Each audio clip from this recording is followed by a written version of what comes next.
ഇന്ന് വ്യാഴാഴ്ച ആയാൽ 43 ദിവസം കഴിഞ്ഞ് ഏതാഴ്ചയായിരിക്കും?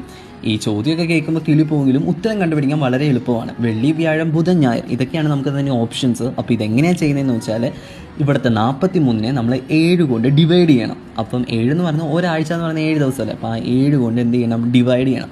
ഡിവൈഡ് ചെയ്യുമ്പോൾ 6 വെച്ച് ചെയ്യുമ്പോൾ നമുക്ക് 42 അപ്പോൾ നമുക്ക് ശിഷ്ടം എന്ത് വരും? 1 വരും.